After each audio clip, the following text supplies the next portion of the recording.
기질은 타고 태어난 성향이라고 해서 말한다면 뭐 바꿀 수 없는, 바뀌지 않는 것이라고 이해하시는 게 편하실 것 같고, 활동성 안에서 보셔야 되는 게 활동 방향이에요. 외향적이냐, 내향적이냐. 아무리 에너지 용량이 커도 외향적으로 높은 아이, 용량이 크게 발산되는 아이, 내향적으로 많이 발산되는 아이의 모습은 굉장히 다를 수 있거든요. 내 능력 발휘를 짧은 시간에 끝내고 쉬고 이렇게 하는 것들이 효율적이겠습니다. 우리 원장님이 학부모 상담 많이 하신다고 들었는데요. 사춘기 청소년들에 대한 고민이 되게 많으실 것 같아요. 아마 많이들 상담하러 오시진 않아도 겪으실 거예요. 한 사례가 어떤 사례였냐면, 집에서 자꾸 아이가 우리 모르게 지갑에 있는 돈을 자꾸 갖고 간다. 이런 사례들 굉장히 많아요. 근데 오셔서 이제 상담까지 나누시는 케이스는 몇 안 되지만 많으실 거예요. 이야기 드리는 게 뭐냐면, 그때는 그럴 수 있잖아요. 그렇죠? 왜? 내가 지금 당장 하고 싶은 것들과 해야 할 일들이 너무나 많을 때예요. 그래서 보이면 그 다음 일은 뻔히 머리로 몰라서 그러는 거 아니거든요. 당장 내가 하고 싶은 욕구를 충족시키기 위해서 충동적으로, 왜 사춘기라는 건 충동성과 욕구 지연이 안 되는 때이기 때문에 할 수 있어요. 그럼 부모님들이 어떻게 해요? 얘 경찰서에 데리고 가야 되나요? 어떤 교육을 시켜야 되나요? 말씀 많이 하시는데, 저는 이야기 드리는 게 뭐냐면, 아이의 눈앞에서 혹은 아이가 그런 생각을 하더라도 할 수 없는 환경을 만들라고 이야기 드려요. 왜? 보이니까 뺏어가는 거잖아요. 그러면 왜 자꾸 아이를 시험에 들게 하냐는 거예요. 아빠 지갑, 엄마 지갑을 왜 아이 보는 데에 놔요? 그럼 갖고 가라는 거 아닐까요? 그렇게 하지 마시고, 분명히 아이들은 그럴 만한 이유가 있습니다. 그러면 주위에 아무리 내가 뒤지고 봐도 없어. 그러면 못하는 거잖아요. 엄마 아빠만큼은 그런 내가 충동적일 때 충동적 행동을 할 수 있게끔 만들지 마세요. 이렇게 이야기 드리면, 맞아요. 왜 제가 아이의 행동만 갖고 왜 지갑을 훔쳤니? 너 그러다가 도둑되면 뭐 이렇게 얘기하시는데, 하지 마시라. 아이가 그 행동을 조절하고 절제할 수 있는 환경을 좀 주시면 아이에게 엄마가 뭐라고 하지 않는 엄마가 될 수 있고, 아이는 스스로 조절이 될 겁니다. 이렇게 이야기를 드리고, 또 우리 아이가 자기가 좋아하고 잘하는 건 그냥 그때는 신나서 말을 잘하는데, 어떤 게 힘드냐면, 좀 엄마 아빠한테만큼은 힘든 일, 혹시 있을 법한 어려운 일 좀 이야기를 해줬으면 좋겠는데 안 한다. 또 어떻게 입을 여냐, 이거거든요. 근데 이미 그 나이가 됐어요. 그 나이는 말하기 싫어요. 친구들만 좋고 내 또래, 그리고 나를 이해해주는 사람하고만 이야기하고 싶거든요. 근데 엄마가 앉혀가지고 야, 무슨 일 있는 거 아니야? 넌 요즘 어떠니? 하고 물어보면 갑자기 나 이래요, 뭐 힘들었어요, 얘기하겠어요? 안 한다는 거예요. 제발.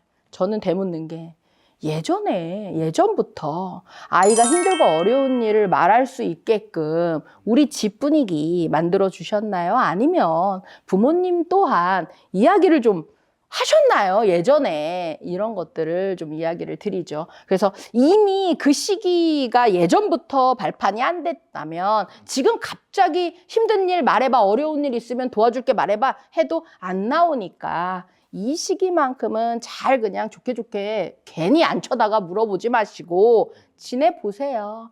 원래 아이가 이야기하는 아이였다면 시기가 지나고 나서 다시 이야기하는 아이로 돌아올 겁니다. 왜? 기질은 변하지 않으니까요. 라고 이야기를 드리죠. 네. 아까 그 첫 번째 사례의 경우에 이제 그 지갑을 이렇게 견물생심이니까 그걸 이제 원천에 봉쇄를 했을 때 아이가 그걸 찾고 있으면 어떡하나. 금고에다가 청진기 대고 막. 네. 사실 알아도요. 네. 몰라주시는 게 좋고요. 못 찾니? 이렇게요. 만약에 알더라도 우리는 뻔히 알지만 못 찾아, 도와줄게 하고 그 위기의 순간을 잘 유연하게 좀 넘어가셨으면 좋겠어요. 네. 아, 진짜 그래야 되겠어요. 네, 부모님이 왜 그랬니 하지 말고 그럴 수 없게 만들어 놓으면 되니까. 초등학교 요즘 고학년이면 다들 사춘기 빨리 네. 겪는다고 하는데 어때요? 그 교사 시절에 좀 제가 한 번 갈등이 있었는데 어떤 일이 있었냐면 이제 아이들이 아까 말씀하신 것처럼 고학년이 되면 이제 또래의 관계가 되게 중요하잖아요. 어릴 때도 중요하지만 이제 또래에게 더 인정받고 싶고 또래한테 더 어울리고 싶고 이런 게 있다 보니까 수업 시간에 자꾸 자기들끼리 얘기를 많이 하는 거예요. 저를 봐줬으면 좋겠는데. 선생님이 강의하시는데 근데 이제 제가 그때 초보 교사였던 시절이라 얘네들이 나를 무시한다 이렇게만 생각을 하고 혼자서 그걸 계속 이렇게 담고 썩혔어요, 마음을. 왜냐면 또 막 꾸짖긴 좀 그래가지고.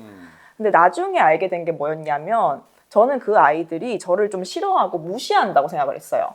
그러니까 선생님 말을 계속 안 듣고 저런 행동을 하지라고 생각을 했는데 나중에 기회가 돼서 이야기를 나눠보니까 그 아이들은 그런 의도가 있었던 게 아니더라고요. 그냥 지금 이 친구랑 얘기하는 게 너무 재밌고 이게 절제가 잘 안 되는 거였어요.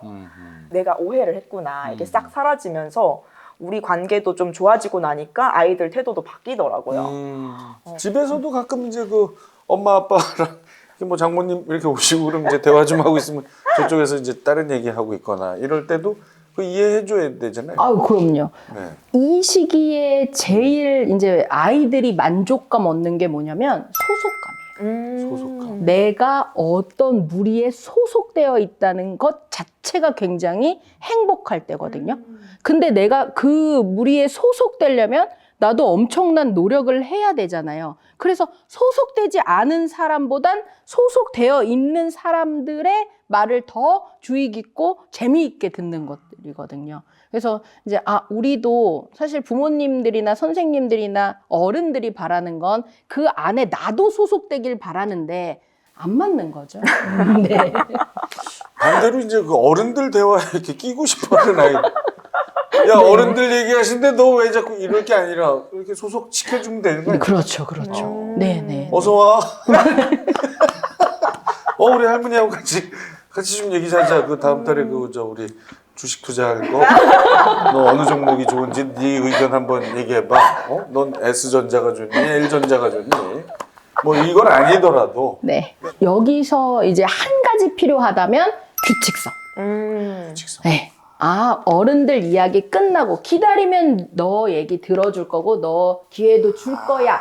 왜? 소속을 빼는 건 아닌 거예요. 너 어디 하고 빠져! 이게 아니라 소속은 시켜주되 어른들 이야기 그 다음 너 이렇게 순서를 좀 정해주시면 훨씬 수월하게 넘어가지 않을까. 그러네요. 아니 우리 대치동에서 제일 잘 되는 집이 열쇠집이다라는 말이 있을 정도로 아이들이 방문을 그렇게 걸어 잠근대요. 이 사춘기가 되고 하면. 근데 아이들이 대화를 거부하는 이유가 뭘까요? 이미 예전부터 아이들은 노력을 했을 거예요. 그냥 처음부터 대화를 거부하는 아이는 없다고 믿어요, 저는.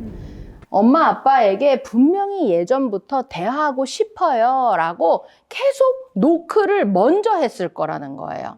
근데 그 전부터 어떤 게 달랐냐면 아이는 상호적 대화를 원하지 않았을까. 근데 부모님은 어떤 대화를 하셨냐? 일방적 대화를 하지 않았을까. 항상 아이들이 이야기하면 부모님들은 이렇게 해라, 저렇게 해라. 이렇게 해결을 해주시려고 하거든요.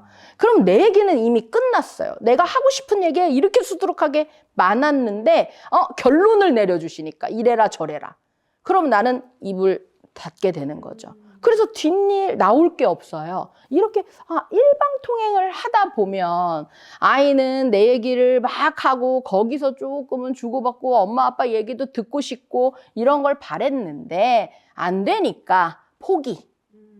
나 맨날 앉으면 야, 나 때는 말이야. 아니면 너 이렇게 해, 저렇게 해. 너 지금 뭐 하는 거야? 바쁜데. 이렇게만 되면 당연히 뭘 앉아서 노크를 두들기겠어요. 듣기 싫은 얘기만 하는데. 그러면 엄마도 오지 마 하고 방문까지 걸어 잠그지 않을까. 처음부터 닫은 아이는 없군요. 예, 닫을 수밖에 없게 만든 환경이 문제네요.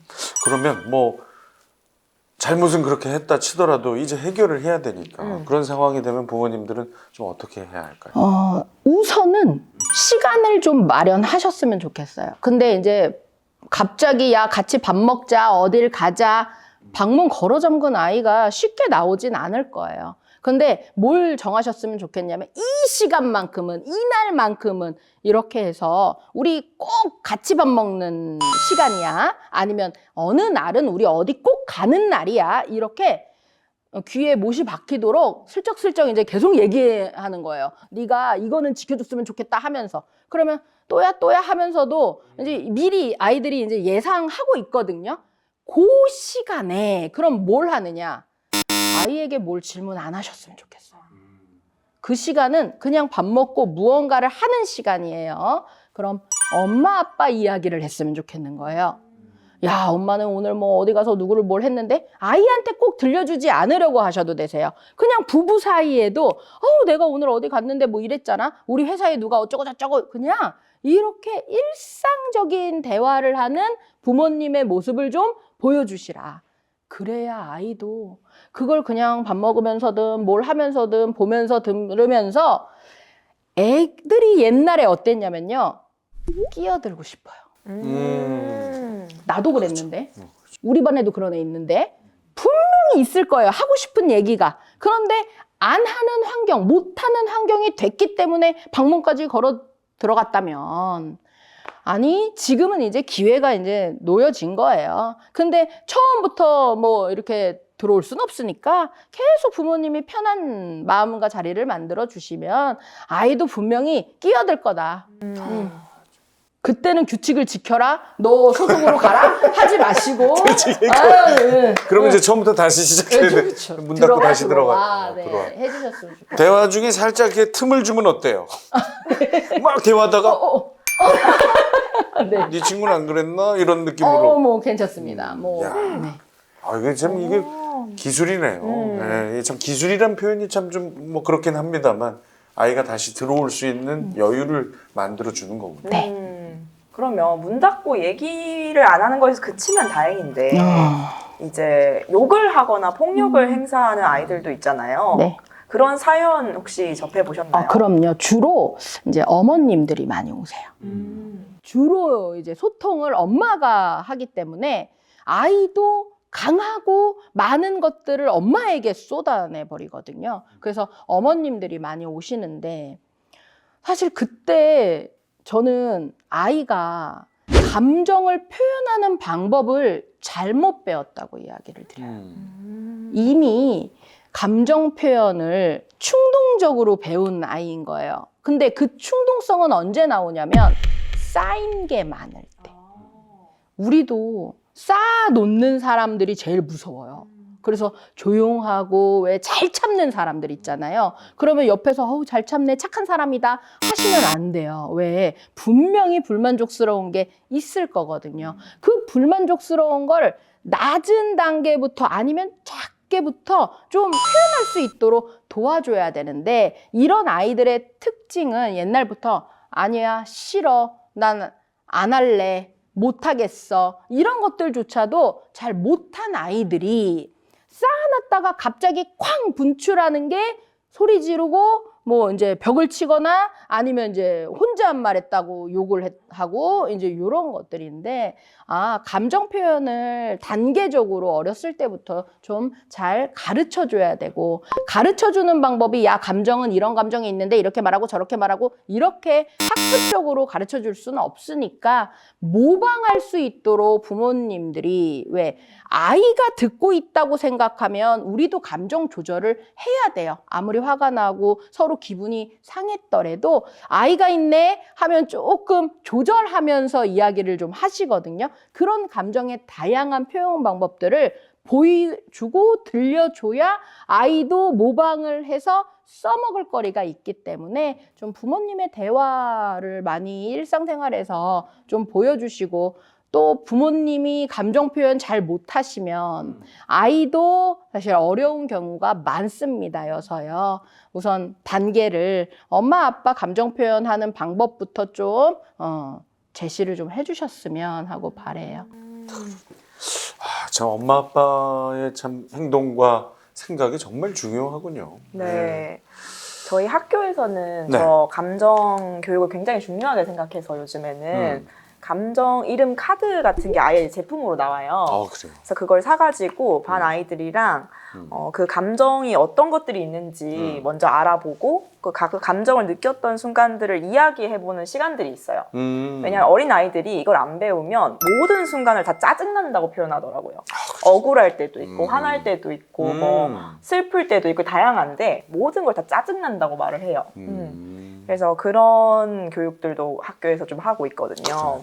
그저 디즈니 애니메이션 중에 그 감정들을 이렇게 의인화한 그 뭐죠 이름이? 인사이드 아웃. 인사이드 아웃이었나? 네. 인사이드. 그런 영화를 자녀들과 함께 보는 것도 너무 그건 좋죠. 성인이 봐도 참 좋은 네. 느낌이었거든요. 네. 자, 우리 원장님 그 아이들 상담도 많이 진행을 하시죠. 네, 부모님뿐만이 아니라 보통 이제 아이들은 어떤 불만을 많이 이야기합니까? 아까도 이야기 드렸지만 사실 아이들은 이제 상호적 대화를 원한다고 이야기를 드렸고 부모님들은 일방적 대화를 해서 문제라고 이야기를 드렸어요. 일방적 대화를 막 계속 듣다 보면 당연히 방문을 걸어 잠그고 듣기 싫어요. 그러고선 기껏 대화할 기간이 주어지면 아이도 일방적 대화를 하는 거예요. 그래서 뭘 바라냐? 나 뭐 좀 사주세요. 나 핸드폰 사줘요. 다 있던데 요새? 나도 사줘요. 패드 사줘요. 뭐 이런 것들이에요. 이미 아이도 일방적이게 됐어요. 그래서 나도 엄마 아빠가 지켜주면 들어주지. 내가 왜 엄마 아빠 바라는 걸 들어줘야 돼요? 이렇게 하는 것들이 굉장히 불만으로 많이 나오고요. 아이들이 그럼 휴대폰 막 바꿔달라고 그러면 어떻게 돼요, 부모님은요? 어머니 아버님들이 정하셔서 안 된다고 하셔야죠. 이런 것들은 확실하게 좀 생각하셨으면 좋겠어요. 그러니까 항상 부모님들이 헷갈려 하시는 게 아이가 지금 기분이 안 좋고 또 나랑 좀 소통을 좀 해줬으면 좋겠어요. 그러면 기분을 좋게 만들고 소통을 하게 만들기 위해서 아이가 원하는 거 다 들어준다? 아니요, 그때뿐일 거예요. 크게는 우리 아이는 지금 핸드폰이 있어. 그래서 사줄 거야 말 거야 정도는 부부가 좀 상의를 하셔가지고 미리 좀 제한선을 설정을 좀 해놓으셔서 그거는 지켜주셔야죠. 그런 것까지 다 들어주시면 끝도 없을 거예요. 제가 아이하고 이제 아내하고 같이 어디 뭐 외식을 하러 갈 때요. 저렇게 운전하고 아내는 SNS를 하고 아이는 뒤에서 게임을 해요. 그래서 제가 대화 좀 하면서 가자. 그러면 해봐 아빠. 아내는 좋아요 누르면서 뭔데? 요거거든요. 저희 대화의 이제 1, 2, 3 순서가. 요거 어떻게 해결해야 돼요? 저는 제일 잘하시는 거요. 네. 가족 안에서도 그 사회 진행하셨으면 좋겠어요. 자, 오늘의 얘기하기 손님 윤아솜 씨. 자, SNS 잠깐 멈추시고 들어오세요. 그럼 너무 재밌을 것 같은데요? 네. 너무 지금 제일 문제가 다른 곳으로 다 시선이 가 있어요. 나를 봐줬으면 좋겠는 게 1번일 건데 사실 그냥 들어오세요 하지 마시고 프로그램이 있어야 되잖아요. 주제. 그러면 음악 하나라도 하나. 이거는 아빠가 좋아하는 음악인데 너가 좋아하는 음악 이거 듣자. 해서 너 왜 좋아? 이렇게 당신 어떤 음악인데 이런 뭐 주제를 하나 오늘은 내가 가다가 음악 이야기 한번 해볼까? 근데 내가 하고 싶은 얘기가 아니라 당신은 무슨 음악 요새 들어? 너는 요새 무슨 음악 재밌니? 이렇게 하시면 그냥 사실 참여가 되지 않을까? 왜 항상 다른 사람 이야기를 듣는 것보다는 내 이야기를 하는 시간에 주목이 더 돼요. 그럼 이야기할 시간을 좀 제공을 하는 것, 그거 제일 잘하실 것 같아서 해주시면 좋겠어요. 사춘기 아이들에게 이제 하지 말아야 할 말들이 있지 않습니까? 그것을 한 번에 보실 수 있도록 저희가 통 내용을 준비해 봤거든요. 너 지금 학원 아니지? 잤어. 누구 닮아 그 모양? 엄마. 엄마 어릴 때 가고 싶어도 못 갔어. 또 라떼. 좋은 말 할 때 일어나서 공부해. 아 짜증나. 할 거야. 어디 공감하시죠? 네. 아우 그냥 봐도 그냥 아주 깝깝해요. 서로 각자의 얘기만 하고 있잖아요. 정말 일방적 대화이지 않을까. 우선 제일 제가 이거 하지 마세요 하고 싶은 게 누굴 닮아 그 모양. 이거는 참 내포되어 있어요. 네. 나 말고 네 아빠 이런 느낌이잖아요. 사실 사춘기의 아이들, 사춘기 아니어도 제일 아이들이 중요한 게 부모와의 동일시예요. 그래서 나는 엄마처럼 또는 아빠처럼, 그래서 닮고 싶다 이렇게 돼야지 하는 모델링을 부모에게 제일 첫 번째 하는데, 부모님이 누굴 닮아 그 모양 해버리면 동일시와 모델링을 한꺼번에 와장창 무너뜨리는 말이기 때문에 아이에게 우리 엄마나 아빠를 좀 작게 낮게 만들지 말아주자 제일 중요할 것 같아요. 우선 아이들에게 모델링 제일 멋있는 제일 위대한 분이 부모님이 좀 되셨으면 좋겠어서, 이런 말은 우리 부모 자체를 깎아내리는 말이기 때문에 우선 하지 말았으면 하고 바라고요. 제발 라떼는 이것도요. 일방적 대화에 제일 많이 들어가는 게 나 때는 이랬어. 공부방도 없어서 공부 못했어. 그런데도 없어도 여기서 했다 저기서 했다 막 내 성과를 아이에게 드러내실 필요 없어요. 아이는 아빠 엄마의 성과를 보고 싶거나 어떻게 했는 걸 듣고 싶은 거 아닌 거거든요. 차라리 이런 얘기 하실 때 실패담을 이야기하셨으면 좋겠어요. 실패 아니면 어려웠던 점. 나도 이때는 좀 힘들었어. 너 때 나도 이런 일을 했다? 이런 것들을 하면 나뿐만이 이런 걸 겪는 게 아니고 누구나 우리 부모님 또한 겪었던 사람으로 좀 그 시기에는 나랑 같았구나를 좀 느낄 수 있도록 이야기를 좀 해주셨으면 좋겠고, 또 이렇게 해라 하는 지시어 있잖아요. 우리도 항상 그랬어요. 마음은 있어요. 공부해야지. 해야 되는데. 그런데 몸이 안 따라줘요. 그래서 항상 머리에는 해야지. 그런데 누군가 주위에서 해! 하면 진짜 하기 싫어지는 것. 바로 공부거든요. 그래서 얘도 하고 싶은 마음이 있는데 뭐 때문에 안 하거나 못 하는 거겠지. 공부해, 씻어, 준비해, 이런 모든 지시어들은 좀 아이에게 오히려 할 거야가 하기 싫어 이거랑 같은 말이 되기 때문에 먼저 기다려주지 못하고 하는 것은 간섭이라고 해서 조금만 여유를 두고 참아주시면 언젠가는 아이가 하겠구나. 그 마지막 공부해, 저건 제가 반대로 하거든요. 저는 하지 말라고. 여기 하지 마. 괜찮아. 이거 안 해도 그렇게 하기 싫으면 하지 않아도 돼. 라는 말을 하지 말래요. 좀 애가. 이게 제발 좀 정말 하지 말라고 진심이면 하지 좋아요. 마. 네? 진심이면 좋아요. 저 진짜 진심인데 약간 그 뉘앙스가 좀 있었나? 아니 아무리 진심이어도 약간 좀 그러니까 아이가 하기 싫은 게 있을 거 아니에요. 그리고 또 아빠 입장에서는 안 해도 될 것 같은데 엄마의 욕심이 아닐까 싶은 마음에 네. 아이를 구원해 줄 생각으로 이건 안 해도 될 것 같은데 하지 마. 나는 말 하지 마라고 애가 맨날 저한테 아빠 제발 하지 말라고 하지 마 할 거야. 이렇게 약간 네. 그렇게 되는 거. 부모님들이 제일 실수하시는 게 이제 이중적 메시지였어요. 네. 하지 마 하는데 속으로는 빨리 언제 하는 거야. 하지 마라 하면서 이런 이중적 메시지는 오해를 불러일으킬 수 있기 때문에 차라리 그냥 진실되게 해라가 그것보다는 낫습니다. 네. 아니 아버님이 진심이라면 당연히 좋죠. 자, 에듀소스 구독과 좋아요, 알림 설정 꼭 부탁드리고요. 저희는 더 맛있는 교육 소스를 들고 찾아오겠습니다. 고맙습니다. 고맙습니다.